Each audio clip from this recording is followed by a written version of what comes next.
All right, so quick PSA about the NB Miata headlight height adjustment. This here is the passenger side headlight out of the car.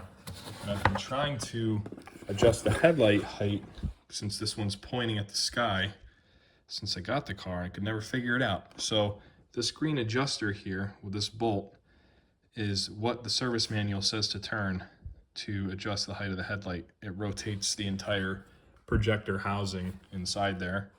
And when I rotated mine, it did absolutely nothing. So I thought there was something broken inside, that I had to take this whole headlight apart, because no matter where I looked for adjustment points, this is really the only thing you can adjust to change the height cutoff of the projector side of the headlight.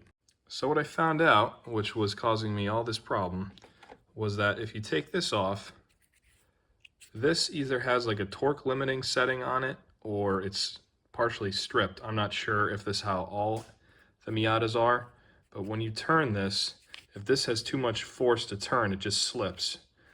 And I got on here with some pliers and began to turn that, and instantly I could see the headlight housing moving up and down and this gasket kind of deflecting to show that it was pivoting and changing the angle of the headlight. So this was completely useless in my case.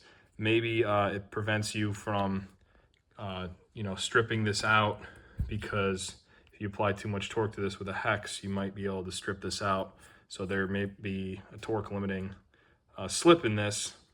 But if your headlight is 20 years old now, maybe there's just enough friction in this that renders this part useless to even make your basic adjustment. So I just wanted to make this video to put the information out there, since I couldn't find any information about this online. The only thing I could find was the service manual, which really only states just to turn this to adjust the height.